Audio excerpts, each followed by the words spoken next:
Her hand glowed again before 2 yellow roses flowed out of the basket. She once again picked out the look in her dress. Rarity smiled with delight. She gained an idea. She did place the rose into the dress. Perfect! She exclaimed. Just before Rarity could continue, there was a knock on her door. Rarity turned her head to look at the door. 1 second, please, she said. Rarity used her mouse to close the 2 large red curtains that hid the dress. She then tried over the door to answer it. Once Rarity reached it, she used her match to open it. Hello? She said kindly before she noticed that no one was there. She looked around in confusion. Hello? Down here, a deep voice said. Rarity looked down and see Jeff standing in front of her. She gave him a kind smile. Why, hello, Jeff. What brings you here? You don't usually come here by yourself, she stated. Jeff looked nervous. He rubbed the ground with his talons. I just wanted to talk to you about something. I kinda need some advice about something important. Rarity rubbed her chin with her hoof. Some advice, Come on in, she said. With that, Jeff walked into her home before Rarity closed the door. They both walked up to the big red couch. Jeff flew up into it before Rarity sat down beside him. So what's on your mind, dear? She asked. Well, it's kind of embarrassing to say, but I need some help with romance problems, Jeff said. Rarity raised her eyebrows. Romance problems? She repeated. Justin already knew where he was going with this and grinned. Jeff, is there a special little bird that you have your eyes on? She said with excitement growing inside her. Jeff blushed slightly. Well, yeah, I kinda met a few days ago, he said. Rarity smiled with full delight. Oh, that is wonderful news. What type of bird is she? What's her name? She asked. Jeff then rubbed the back of his neck with his wing. Yeah, about that. I kinda made a bad move and I need help on how to fix it, he explained. Rarity's sudden face confusion took over her. Why? What did you do? She asked. You best get comfy because this is gonna be a long story, Jeff stated. Rarity understood this and narrowed her eyes. We're going to need tea, she stated. A few minutes later, Jeff and Rarity were now in the kitchen by the round table in the corner of the room. Rarity was sitting on a chair by it while Jeff was standing on it. Like Rarity said, she had a cup of tea sitting on the table in front of her. Jeff had one too, although he was too much into his crisis to do much he didn't like the stuff. Jeff explained the situation to Rarity. He told her that the girl he had a crush on was Philomena, and what happened between them in Flashlight's garden. After hearing the whole story, Rarity had only one response. You're in some deep hot water, my friend, she said. Jeff didn't let a loud groan as he fell back on his back. Oh no, I wouldn't know how I can make things right with her, he said. Well, to be perfectly honest, I think you should start by apologizing to Philomena and tell her it was a misunderstanding. But I don't exactly know why you came to me about this.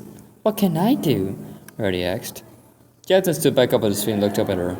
Because you're into all that high society stuff. Matt says Philomena's a pet of Princess Celestia.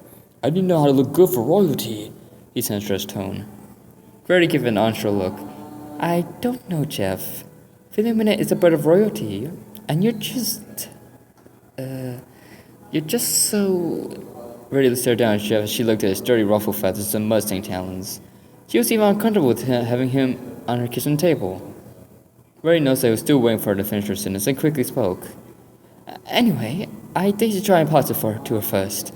And if she does accept it, try and make things slow, take things slow before you start being in a relationship with her, she said. Jeff wasn't so sure he could handle it. It seemed difficult to him. But if doing all that meant Philomena would like him a little better, he was willing to do it. He looked up to her and nodded. Alright, I'll do it. So, where do I go? Jeff asked. I wouldn't go today. It hasn't been that long since you both last met. She probably still holds a grudge. I know I would. I'd go out a week or so, just in case, Rarity stated. Jeff nodded. Fair enough. So do I buy her something in the meantime? You know, something to give to her when I do see her again? He asked. That's a good idea, but I know exactly what you mean, what you should do before you meet Philomena again, Rarity said. Really? What? Jeff said. Rarity's eyes then went narrow. Take a shower. You're filthy. I mean, you'd want to look clean and shiny for Philomena, wouldn't you? She asked with a small smile. Jeff looked down at his dirty feathers. You may be onto something. I do look a little messed up, he said. Rarity smiled again and waved her hoof. Not to worry, I'll clean you up in a jiffy. Just follow me. She said. She got off her chair and walked into the front room. Jeff followed her by flying behind. Once they were in the front room, Rarity stopped and looked up at Jeff. Could you wait here for a moment, darling? I just need to take care of something in the kitchen, she said. Jeff lay on the floor beside her. Yeah, sure thing, he said.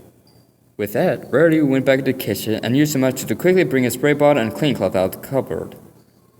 Rarity used to rush to the kitchen table and sprayed the spot where Chef was standing. She then scrubbed the spot as fast as she could with the cloth. Once Rarity was finished, she lifted up the clean cloth and smiled. She saw the spot sparkle without a speck of dirt on it. Much better, she said to herself. Rarity, are you coming? Jeff called from the front room. Oh, coming, Rarity called back before she placed the spray bottle and clean cloth back in the cupboard. Rarity then trotted back in the front room with a satisfied smile before she rejoined Jeff. The two then headed towards the bathroom where Jeff would get clean. Something Rarity definitely wanted him to be while he was in her boutique. Meanwhile, Luna's castle. After learning teleportation and illumination, I was now learning the attack spell. I was still wearing my element and horn helmet, so I was ready for battle. Luna was impressed by how fast I learned the spells. I had the book to thank for that, even the things the size of a cinder block. Like my chain with my element, I was using light pony domes to practice on. There were 3 in the throne with me, 1 red, 1 blue, and 1 green. They slowly approached me as I stood in a fighting position ready to strike them. Luna watched from her throne with a confident smile. I grinned deviously at them. I didn't take my eyes off the dummies who stared at me with those glowing yellow eyes. Suddenly, they all charged towards me. I quickly pointed my crystal horn at them before I shot green beam of magic. It shot across towards the dummies before I struck the green one. It flew backwards before crashing into the floor. I allowed the other 2 to reach me before the red dummy tried to throw a punch at me. I dodged before I grabbed the sword and swung against the blue dummy, causing him to fall to the ground. Thanks to my element's power, I was much stronger. Just like my battle with Thorn, my element made me stronger and faster for any battle. The 2 dummies got back up before galloping back over to me. I flexed my left arm up before a green shield appeared on the back of my arm. As the blue dummy swung a punch, I quickly blocked it with my small shield. I then lifted the shield out of the way before I shot the dummy with the magic bead from my horn. The red dummy appeared behind me before it spun around and tried to buck me with its hind legs. I turned my head around and used my new master to grab the hooves of his hind legs before they could hit me. I then lifted the dummy up so it was hanging upside down in midair. Just then, I noticed that the green dummy from across the room was starting to get back. I looked up at the red dummy stuck in my magic eyes before an idea came to me.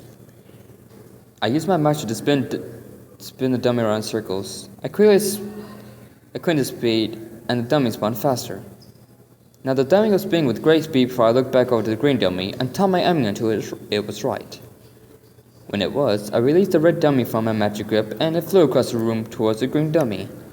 Until finally the red dummy shot into the green dummy and they both crushed the floor. Strike! I cheered. Just then I noticed the blue dummy was starting to get back up. I created shield disc on my hooves before I threw it like a frisbee towards the blue dummy. Just as the blue dummy got back on its hooves, the shield disc sliced to its neck and smashed against the wall behind it. It stood there for a second before his head fell off and his body fell over, spilling cotton stuffing into the floor. The red and green dummy didn't get back up. They just lied there as they were knocked out cold. The training battle was over.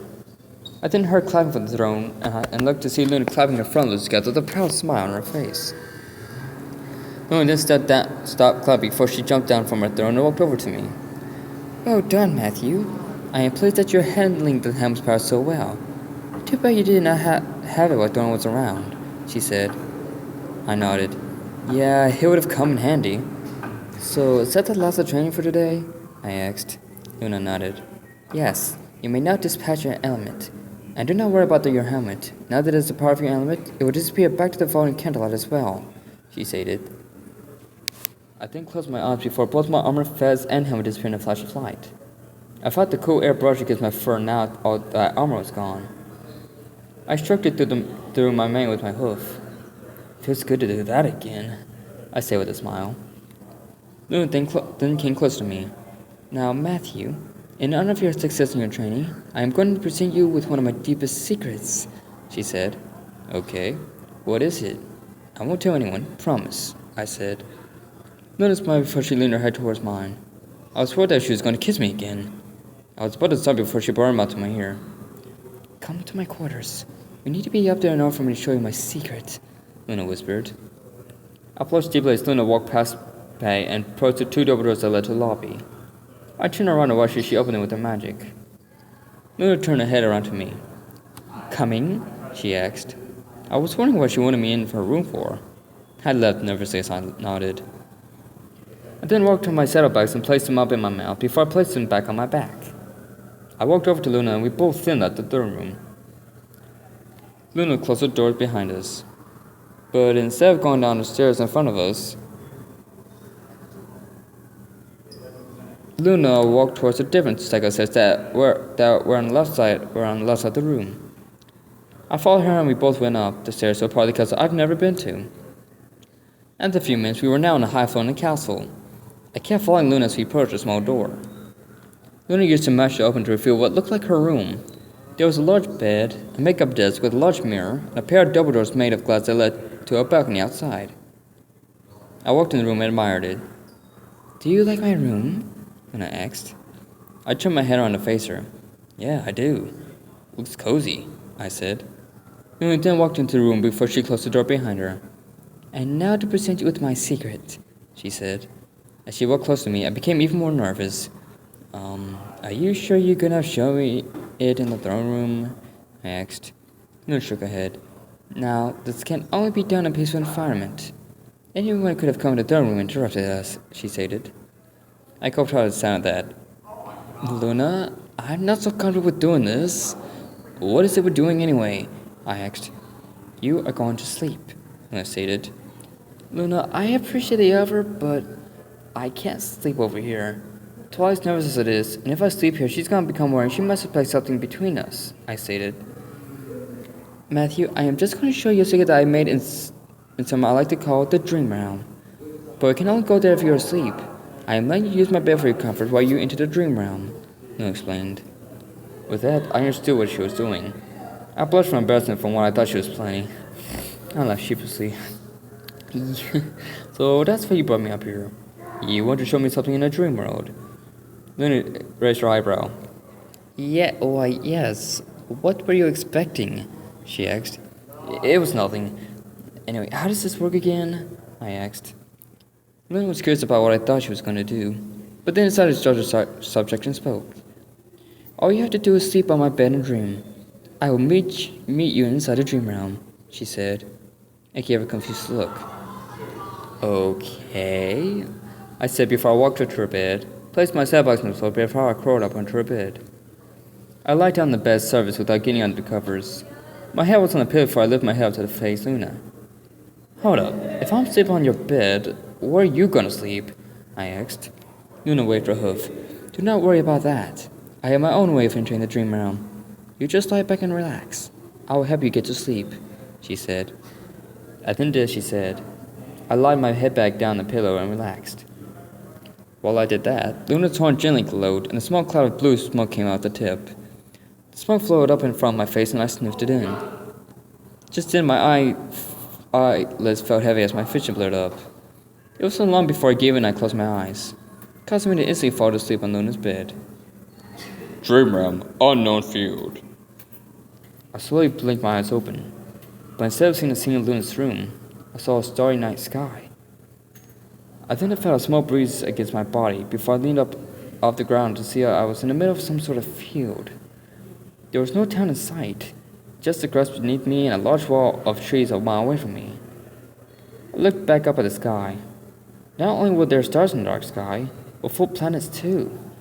It was as if the entire planet moved closer to the others. I watched the shooting stars shot across the sky. I was stunned with amazement. The beauty of this strange land was unspeakable. Beautiful, is it not? A voice said behind me. I turned around to see Luna sitting in a large rock in the middle of the field. Welcome to the dream realm, Matthew, where, as you may already know, imagination comes to life. I walked up to a rock and looked up at Luna. Is this what you wanted to show me? Because this place is beautiful. I've never seen anything like this, I said. Luna then jumped down from the rock before it sank to the ground. This place is not exactly why I brought you here. But do you have any questions of this place first? Yeah. How are you here? How am I here? Is this my dream or yours? Or is this some other dimension? I asked while really confused. To be fair, this is basically your dream. You have fallen asleep and I have transported myself into your dream. Right now, the only person who is in my room back in the real world is you, Luna explained. I was slightly confused by this. I didn't know you could enter other ponies' dreams, I said. I am the princess of the night. Thus it is my duty to come into your dreams, Luna said with a small smile. Really? Okay then, what was it you wanted to show me in this place? I asked. Luna was silent. She pointed her hoof towards something. I looked in the direction she was pointing in to see the forest about a mile away. Luna spread her wings out. We should try there. I nodded before I spread my wings out as well. We then flapped our wings before we took off in the sky. Once we got high enough, we started to fly towards the forest. It was amazing. The air in this room felt so fresh and cool. I closed my eyes and enjoyed it as it blew softly into my face. Just then I heard a silent call and I opened my eyes to see that a number of phoenixes had joined us in flight. They flew gracefully alongside us. I turned my head to look at Luna and she smiled at me. We both then dived down towards the forest. Before we could hit the trees, we quickly put up until we were back up in the sky. We then continued to fly towards wherever we were going. We continued to fly before we reached the other side of the forest where there was another field. I watched as Luna dived down and landed on another large rock. I dived down and landed beside her. Luna looked out at that field as if there was something to see. I looked out at the field as well, but there was nothing. The only thing I saw was the field stretching out towards the other forest, which wasn't far away. There was also what appeared to be a dried-up ditch going across the field. I turned my head back to Luna. What are we looking at? I asked. Luna didn't look at me. She just kept looking forward. We are waiting. It should not be long now, she stated. What shouldn't be? I asked. Luna was silent. She looked down from the rock as a sparkling light was reflecting off something. I looked down at what was sparkling to see a dark blue rose rise up from the grass and open its petals, revealing its whole beautiful self. I was staring down at it before I noticed something else sparkling. I turned my head to see another blue rose rise up and do the same. Luna smiled as a few more blue roses rose up from the ground. Almost all the field was covered in sparkling blue roses. It is time, she said. I was confused before I watched